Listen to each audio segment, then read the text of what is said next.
नमस्कार। नमस्कार दोस्तों। बहुत बहुत हार्दिक बधाई, हार्दिक एहतराम, हार्दिक स्वागत दोस्तों। बधाई इसलिए कि हम इन्वेस्टमेंट्स पे बात करने के लिए एकत्र हुए यहाँ पे। दोस्तों, हमेशा आपसे मिलकर अच्छा लगता है। आज हम बहुत ही महत्वपूर्ण विषय पे बात करने वाले हैं और वो निकल के आई है एक बहुत महान निवेशक से जिनको वॉरेन बफेट अपने गुरु मानते हैं। वो कहते हैं कि जो इन्वेस्टर है वो कामयाब होगा या नाकामयाब होगा, ये तय वो खुद करता है। Challenge with in. हमने ये देखा है, दुनिया भर के हर मुल्क में देखा है कि जो रिटर्न म्यूचुअल फंड्स में आता है वो रिटर्न्स उसमें इन्वेस्टर्स को नहीं मिलता है। जो रिटर्न बाजार में आता है वो रिटर्न इन्वेस्टर्स को नहीं मिलता है। जो मार्केट रिटर्न्स हैं वो हमेशा एक्चुअल रिटर्न से ज़्यादा होते हैं, एक्चुअल रिसीव्ड रिटर्न्स जो इन्वेस्टर के होते हैं। तो इन्वेस्टर रिटर्न क्यों नहीं कमा पाता है? गलतियां उससे क्यों होती है? क्योंकि उसका एक बिहेवियर है जो कि सेल्फ डिस्ट्रक्टिव बिहेवियर है। वो खुद ही का डिस्ट्रक्शन करता है और उसका सबसे बड़ा कारण ये है कि वो नहीं जानता कि वो चाहता क्या है। वो नहीं जानता कि वो चाहता क्या है। तो इमोशंस क्या हैं? आइए इस इमोशन को हम समझने की कोशिश करते हैं। एक मनोवैज्ञानिक है जेन रली साहब है, बहुत खूबसूरत बात कहते हैं, मज़ेदार बात कहते हैं। Honestly speaking, humans are dishonest. इंसान बेईमान होता है दोस्तों, दिन भर बेईमानी करता है। पर दूसरों से बेईमानी करेगा तो रिश्ते बिगड़ जाएंगे। तो हम दूसरों के साथ बेईमानी नहीं करते हैं क्योंकि उसके परिणाम बड़े घातक होते हैं। तो फिर हम किसके साथ बेईमानी करते हैं? दिन भर खुद के साथ बेईमानी करते हैं, खुद ही को बेवकूफ़ बनाते हैं। कैसे? हम इस बात को समझाएंगे तो ये समझ जाएंगे कि इन्वेस्टमेंट में हमें क्या ध्यान रखना है। मैं आपको एक छोटी सा बात पूछता हूँ। आपके मन में, आपके अनुसार, आपके विचारों के अनुसार, आपके जीवन में पैसा ज़्यादा कीमती है कि समय ज़्यादा कीमती है? पक्का लॉक किया जाए? समय ज़्यादा कीमती है। अब मुझे एक बात बताइए कि मेरा मीटिंग हो रही है, अच्छी इन्वेस्टमेंट कैसे किया जाए। आप सभी लोग यहाँ पर आए हैं, उसके लिए मैं आपका शुक्रिया अदा करता हूँ। आप ही कह रहे हैं कि समय सबसे ज़्यादा कीमती है और उस कीमती समय, जो पैसे से ज़्यादा कीमती समय, वो आपने मुझे प्रदान किया है। अगर मैं आपसे ये कहता कि मेरी बात सुनने के लिए आप आइए, आपको टिकट देना होगा, तो क्या आप आते? पैसा नहीं दे रहे हैं लेकिन समय दे दिया। वापस सोचिए, ज़्यादा कीमती क्या हुआ, पैसा कि समय? तो पहले समय क्यों बोला था? अच्छा, दूसरी तरीके से सोचते हैं। आप यहाँ पर आए, 4 घंटे आपने खर्च किए और आपको लगा कि इन्वेस्टमेंट बिल्कुल समझ में नहीं आया, आपका वक्त ज़ाया हो गया, नष्ट हो गया। दुख होगा कि नहीं होगा? दुख होगा। आप फिल्म देखने गए, 3 घंटे की फिल्म देखी, पैसा भी खर्च किया, फिल्म भी देखी, फिल्म अच्छी नहीं लगी, तो आपके जीवन के 3 घंटे बेकार हो गए। दुख होगा कि नहीं होगा? दुख होगा। आप फिल्म देखने नहीं गए, घर पे ही बैठे हैं, कहीं नहीं गए, या किसी से मिलने पड़ोस में चले गए और वापस आके आपको समझ में आया कि आप जहां जाके आए वहां से बटुए से 1,000 रुपए गिर के नुकसान हो गया ना आपको। 1,000 रुपए आपके खो गए। तो पहले वाले सीन में आप फिल्म देखने गए थे, टिकट लिया था, मल्टीप्लेक्स में गए थे, टिकट लिया था, बर्गर और जो भी आपको खाना था खाया था, 1,000 रुपए वहां खर्च हुए, फिल्म में मजा नहीं आया, आपने कहा समय नष्ट हो गया। यहां पर आपके पैसे खो गए, बटुए से गिर के खो गए। दोनों में से कौन सी बात उम्र भर याद रहेगी? समय खराब हो गया वो याद रहता है कि पैसे नुकसान में हो गए जो याद रहता है? पैसे। तो ज्यादा कीमती क्या हुआ? तो फिर समय क्यों बोला था? है ना? हम बेईमान हैं कि नहीं हैं? और जब ये बेईमानी खुद के साथ करेंगे तो सही निर्णय कैसे लेंगे दोस्तों? दोस्तों, आप जानते हैं ऐसा नहीं है। आपकी बात से मैं सहमत हूं कि समय ज़्यादा कीमती है, क्योंकि समय जब नष्ट होता है तो दोबारा नहीं आता है। पैसा जब खोता है तो नया कमा सकते हैं, समय आप नया नहीं कमा सकते। आप बिल्कुल सही कहते हैं कि समय ज़्यादा कीमती है, पर दिक्कत क्या है फिर? समय नष्ट होता है, याद क्यों नहीं रहता है? दोस्तों, हम अपने समय से इतनी मोहब्बत नहीं करते जितने अपने पैसे से करते हैं। हम पैसे से प्यार ज़्यादा करते हैं। क्योंकि हम पैसे से प्यार ज़्यादा करते हैं इसलिए गलतियां होती हैं। तो इन्वेस्टमेंट में गलतियां क्यों होती हैं? क्योंकि हर इन्वेस्टमेंट में आप अपना पैसा दूसरों को देते हैं। आपका पैसा है और आपने दूसरे को दे दिया। बताइए मन कैसा लगेगा? अरे वो मेरे पैसे से क्या करेगा, सही तरह से इस्तेमाल करेगा, सही तरह से इन्वेस्टमेंट करेगा कि नहीं करेगा? और फिर आपका दिन का चैन, रात की नींद चली जाती है दोस्तों। तो आइए इस चैलेंज को हम समझने की कोशिश करते हैं। हमारा मन विचलित होता रहता है, हमारा मन ऊपर नीचे होता रहता है। क्यों होता है? Forget markets. अगर आप अच्छे इन्वेस्टर बनना चाहते हैं, मार्केट्स को भूल जाइए। अच्छे मार्केट में खराब इन्वेस्टर्स होते हैं, खराब मार्केट में अच्छे इन्वेस्टर्स होते हैं। मार्केट तय नहीं करता है आप कामयाब होंगे कि नाकामयाब होंगे। फॉरगेट रिलेटिव परफॉर्मेंस कि उस स्कीम में रिटर्न ज्यादा आया, मेरी स्कीम में रिटर्न कम आया, ये भी मायने नहीं रखती है कि आप कामयाब इन्वेस्टर बने कि नहीं बने। Get your emotions under control. अच्छी इकोनॉमी में खराब इन्वेस्टर्स होते हैं, खराब इकोनॉमी में अच्छे इन्वेस्टर्स होते हैं। इन्फोसिस एक बहुत अच्छी कंपनी है, तो क्या इसका मतलब ये हुआ कि इन्फोसिस में हर व्यक्ति ने जिसने शेयर्स खरीदने फायदा हुआ है? ऐसा नहीं होता है दोस्तों। कंपनी अच्छी या बुरी नहीं होती है, एक व्यक्ति को उसी कंपनी में नुकसान होता है तो दूसरे व्यक्ति को उसी कंपनी में फायदा होता है। कौन तय करता है कि मैं तय करता हूं। आप जब निवेश करते हैं तो शोध करते हैं, आपको नहीं मालूम कि आपको निवेश करते वक्त कौन सी स्कीम में रिटर्न आएगा कि नहीं आएगा। एक स्कीम ए है, एक स्कीम बी है, किसमें आप निवेश करेंगे, कैसे तय करेंगे। आप शोध करते हैं, रिसर्च करते हैं। रिसर्च करने के बाद भी आप तय नहीं कर पाएंगे कि ए अच्छी है कि बी अच्छी है, तो आप चुनते कैसे हैं ए अच्छी है कि बी अच्छी है। आइए हम पता करते हैं। आप एक बार में जाते हैं, मुझे भी साथ ले जाना। आप एक बार में जाते हैं और देखते हैं कि उस बार में एक अकेली महिला, लड़की नहीं, अकेली महिला, उम्र दराज 40 साल के आसपास, अकेली कोने में बैठी है और मदिरा पी रही है, कंज्यूमिंग लिकर। ठीक है, आपको मुझे बताना है कि वो कौन है।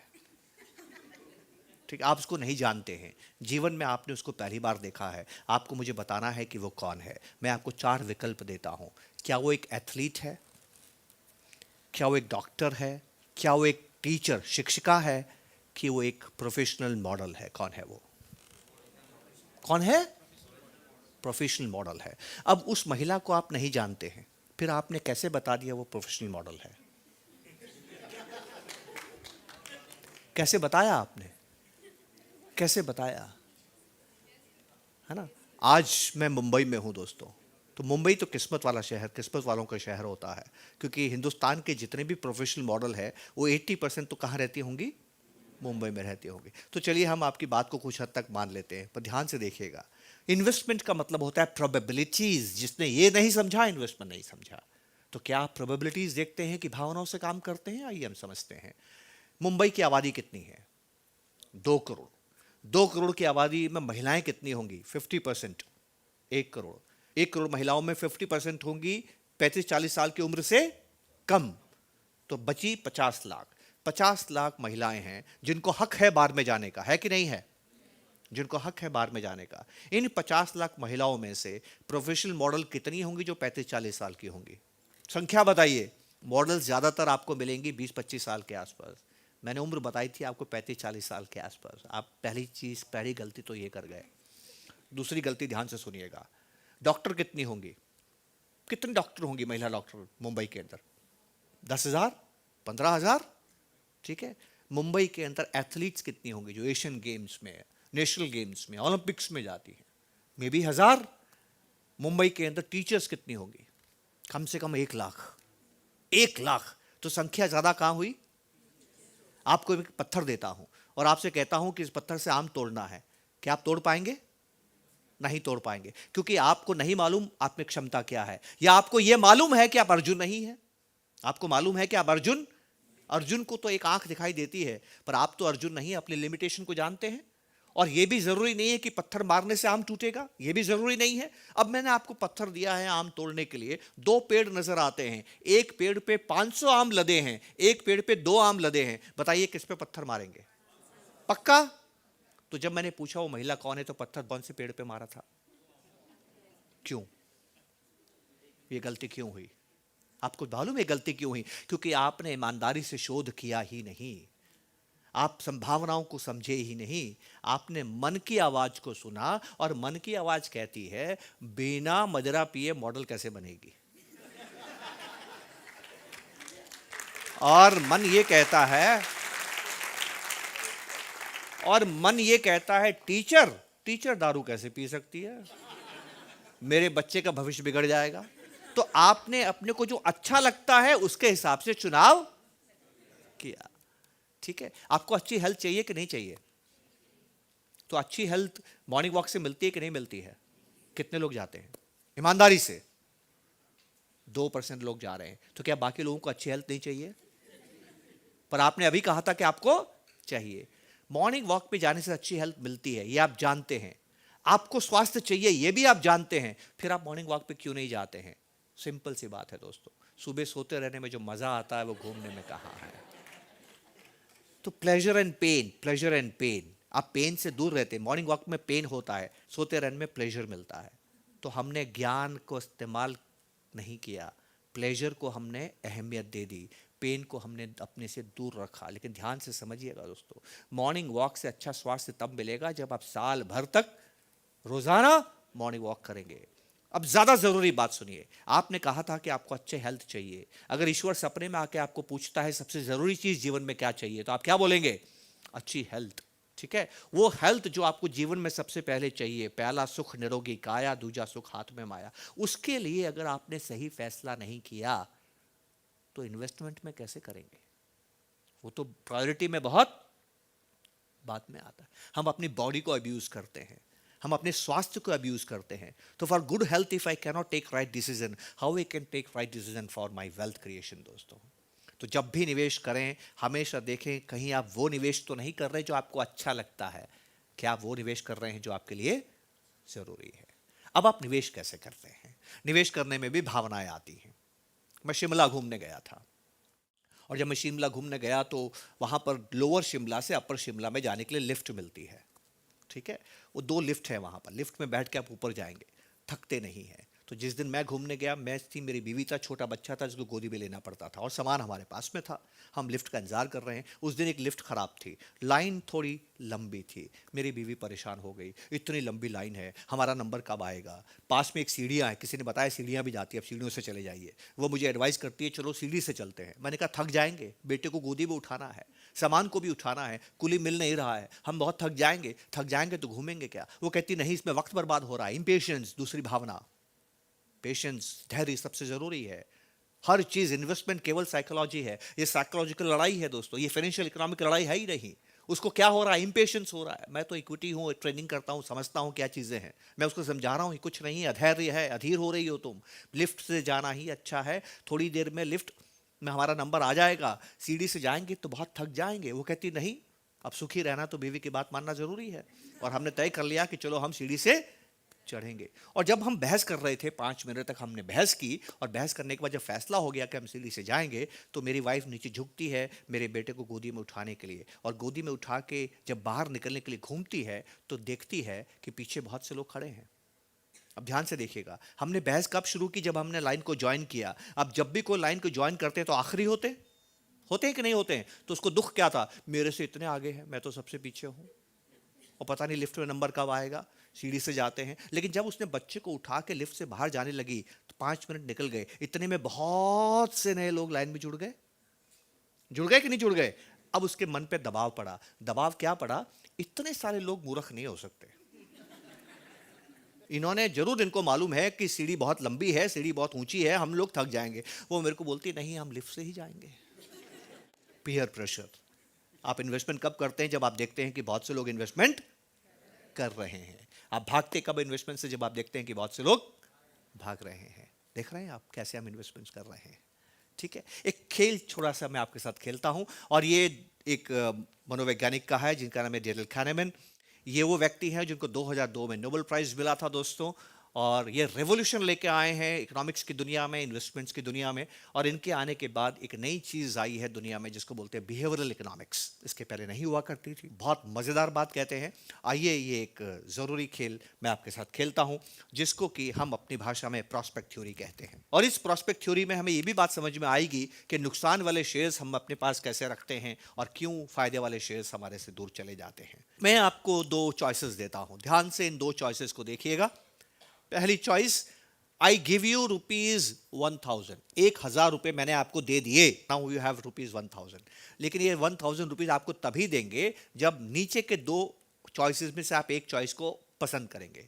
तो नीचे के 2 चॉइसेस मैं आपको देता हूं। Choice number A, I will give you additional ₹500। Additional, sure, ये श्योर है कि मैं आपको 500 रुपए और दूंगा। तो आप कितने रुपए हो गए आपके पास? 1500 रुपए हो गए। बी, मैं आपको कहता हूं कि मैं सिक्का उछालूंगा, मैं सिक्का उछालूंगा, सिक्के में अगर हेड आ गया तो मैं आपको ₹1000 दूंगा, लेकिन अगर टेल आ गया तो कुछ भी नहीं मिलेगा, नील। फिर क्या मिलेगा? केवल ये 1000 मिलेगा।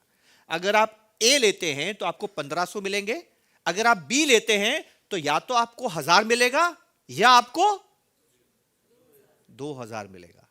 Getting my point? क्या लेना पसंद करेंगे? ए, ग्रेट, ए लेना पसंद करेंगे। कोई है जो बी लेना पसंद करेगा? Anyone here? एक, चलिए तीन लोगों ने हाथ खड़ा किया। सबसे पहले इन्होंने हाथ खड़ा किया, आप बी क्यों ले रही हैं, शायद जीत जाएं, बहुत बढ़िया। दुनिया में ऐसे लोग भी हैं जो कि मौके को उठाना चाहते हैं, उसके लिए रिस्क लेने के लिए आप रिस्क ले रही हैं, right. She is taking risk, बहुत ही बढ़िया काम कर रही है। बहुत खुशी हुई ये जान के कि रिस्क लेने, higher the risk higher the, हमें सिखाया गया है। और बहुत मैं इस बात से प्रभावित हूं कि आप रिस्क लेना चाहती हैं। चलिए, आप रिस्क लेती हैं और आपने ये खेल खेल लिया। आप रिस्क लेती हैं और आपने ये खेल खेल लिया। आप सुनिएगा, बहुत ध्यान से सुनिएगा, बहुत महत्वपूर्ण बात हम कर रहे हैं। इसका महत्व क्या है हमें बाद में समझ में आएगा। आपने बी चुना, अब मैंने सिक्का उछाला, सिक्का उछाल के टेल आ गया, क्या हुआ बताइए? लॉस हुआ। अब इनको क्या मिलेगा? कुछ नहीं मिलेगा। तो इनको लॉस कितना हो गया? कुछ भी लॉस नहीं हुआ, पक्का? चलिए, इनको कुछ भी लॉस नहीं हुआ। लेकिन ध्यान से इस बात को समझिएगा, इनके साथ जो दोस्त बैठी हैं उनको कितने रुपए मिले? टोटल 1500। इनको कितने रुपए मिले? क्या अभी भी बोलेंगे आप कुछ भी लॉस नहीं हुआ? कितना लॉस हुआ? 500 रुपए। क्यों? क्योंकि इन्होंने ए को नहीं चुना। ए को नहीं चुनने से इनको 500 रुपए का नुकसान हुआ। अब ध्यान से चलते हैं। इसमें अभी तक मैंने आपसे कुछ नहीं कहा है गलत क्या है सही क्या है। बहस गलत सही की नहीं है, बहस भावनाओं की है। अब मैं इनकी भावना की सम्मान करता हूं कि इन्होंने बी को चुना। अब मेरा सवाल सुनिए, टेल आ गया, टेल आने से इनको 1000 रुपए ही मिले, लेकिन ए चुनने से इनके दोस्त को 1500 रुपए मिले। क्या आपको दुख हो रहा है कि आपको 500 रुपए कम मिले? नहीं हो रहा है। आपको दुख क्यों नहीं हो रहा है? जो आपकी किस्मत में था वो आपके साथ में हुआ। और भी अच्छा जवाब, पर अगर आपको अब ये पता लगे कि आपके दोस्त को 500 रुपए ज्यादा मिले, अब कैसा लग रहा है? बिल्कुल बुरा नहीं लग रहा है। मैडम संत है, ठीक है, लेकिन ये और भी अच्छी बात है, ये और भी अच्छी बात है। आगे चलते हैं। ये खेल मैं दोबारा खेलता हूं, ये खेल मैं दोबारा खेलता हूं। दोबारा जब ये खेल खेलेंगे, आप ए लेंगी कि बी लेंगी? तभी आप बी लेंगी। आप बी क्यों लेंगी? माइंड चेंज नहीं करेंगे। अब दोबारा टेल आ गया, अब क्या होगा? दुख होगा? दुख होगा? नहीं होगा। दोबारा आपकी दोस्त ने 500 रुपए ज्यादा कमाए, दुख होगा?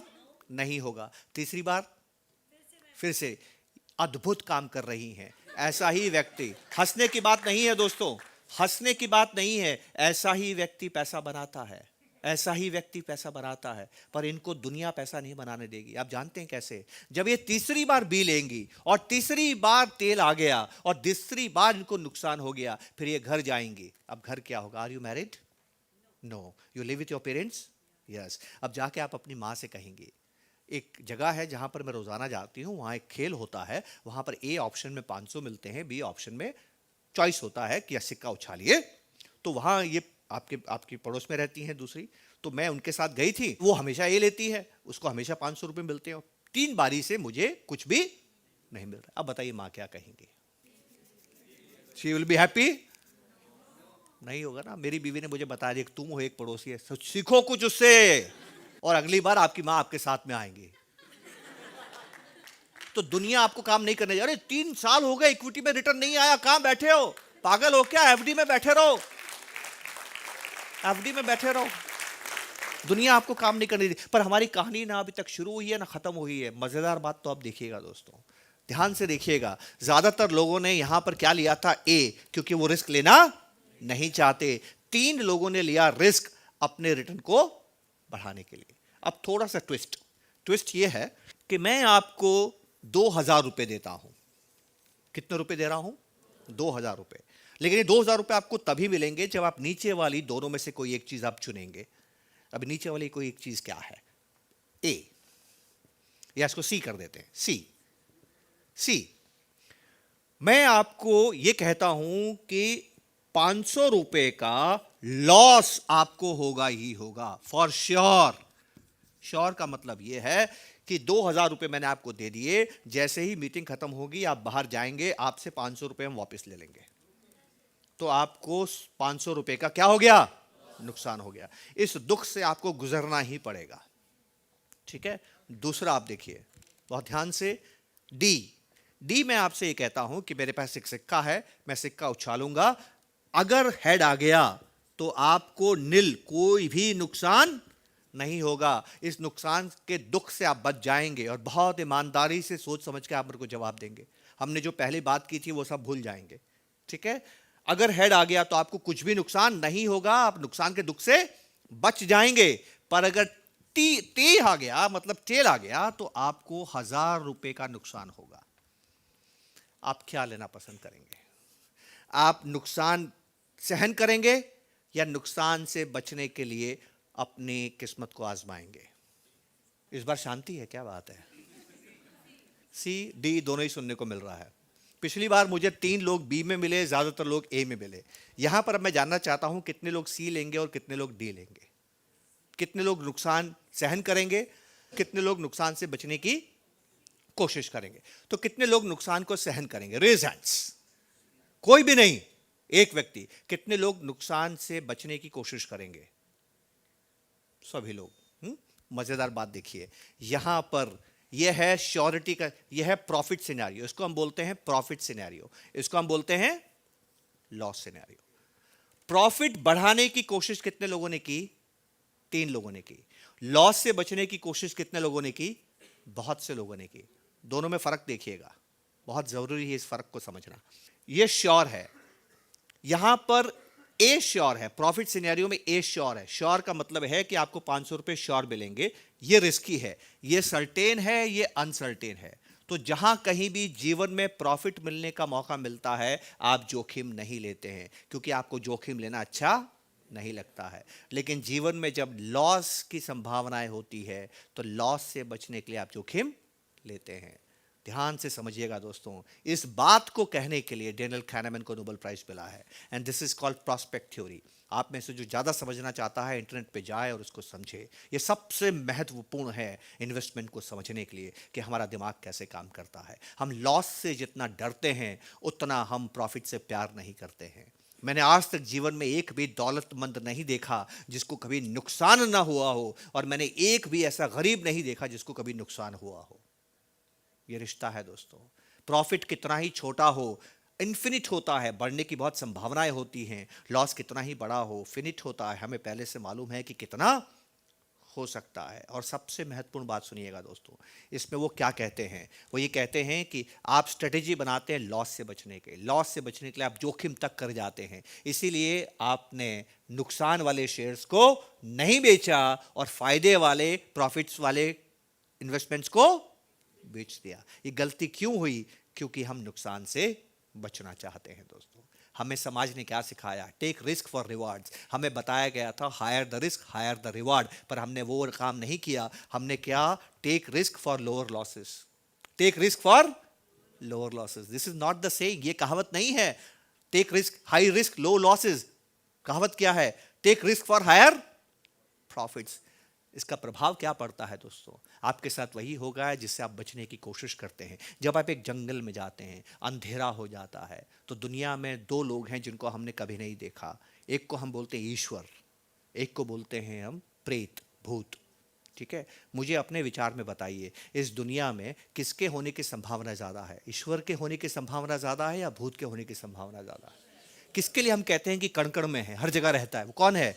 ईश्वर रहता है। तो संभावना किसकी ज्यादा हुई? ईश्वर की। कण कण में कौन रहता है? ईश्वर। लेकिन अंधेरे जंगल में जब आपको डर लगता है तो दिखाई कौन देता है? जिसकी संभावनाएं कम है। तो ऐसा क्यों हुआ? मैंने इस जिंदगी में बहुत से लोगों से मिला हूं जो कहते हैं कि मैंने भूत देखा। आज तक एक भी व्यक्ति नहीं मिला जो ये कहता है ईश्वर मिला। क्यों ऐसा होता है दोस्तों? संभावना ईश्वर के मिलने की ज्यादा है। कण कण में ईश्वर है, हर जगह ईश्वर है, हर जगह है, सर्वव्यापी है। तो भूत क्यों दिखता है? क्योंकि जब आप जंगल में होते हैं, आपका दिमाग एक बार भी आपको ये नहीं कहता है कि कहीं भगवान नहीं आ जाए। आपका दिमाग ये कहता है कहीं भूत नहीं आ जाए। तो आपको देखेगा कौन? जिसका आप स्मरण कर रहे हैं। आपको देखेगा कौन? जिसको आप याद कर रहे हैं। तो यहां पर ये प्रोस्पेक्ट थ्योरी हमें क्या बताती है? कि आप लॉस में रिस्क ले रहे हैं क्योंकि आप लॉस से बचना चाहते हैं। दोस्तों, सबसे बड़ी दुख वाली बात यह है कि इक्विटी म्यूचुअल फंड्स में निवेश करने वाले ज़्यादातर इन्वेस्टर्स जब आते हैं तो वो ये सपना लेके नहीं आते हैं कि 10 रुपये की NAV बढ़ के 500 रुपये हो जाए। वो ये कोशिश में आते हैं कि मेरी 10 रुपये की NAV 9 रुपये नहीं होनी चाहिए। तो जिसका आप सपना देखेंगे उसी के लिए तो व्यू रचना बनाएंगे। जिसका आप सपना देखेंगे उसी के लिए तो व्यू रचना अपनाएंगे। ये इमोशंस पे बात करना, भावना से बात करना एक बहुत ही बड़ा सब्जेक्ट है। एक 15-20 मिनट, आधे घंटे में इस विषय पे बात करना बहुत मुश्किल है, लेकिन उसके बाद भी मैं आपसे कहता हूं, जब आपके निवेश की यात्रा खत्म होगी दोस्तों, तब आप महसूस करेंगे कि जो यात्रा आपने तय की है 30-35 साल की, इसमें बाजार कैसा था, इकोनॉमी कैसी थी, म्यूचुअल फंड कैसा था, इनका कोई रोल ही नहीं था। जो रोल था वो आपका था। आपने क्या किया वो तय करेगा कि आपके जीवन के साथ क्या हुआ है। इसके अलावा और कोई तय नहीं करता है कि जीवन में आपके साथ में क्या होता है। अपनी भावनाओं को काबू में रखिए और बेहतर निवेश करने की कोशिश कीजिए। इसी संदेश के साथ मैं आपसे विदा लेता हूं। बहुत बहुत शुक्रिया। नमस्कार। Thank you. शुक्रिया। ऐसे और वीडियोस देखने के लिए सब्सक्राइब करें हमारा यूट्यूब चैनल। म्यूचुअल फंड निवेश बाजार के जोखिमों के अधीन हैं। योजना से जुड़े सभी दस्तावेजों को ध्यान से पढ़ें।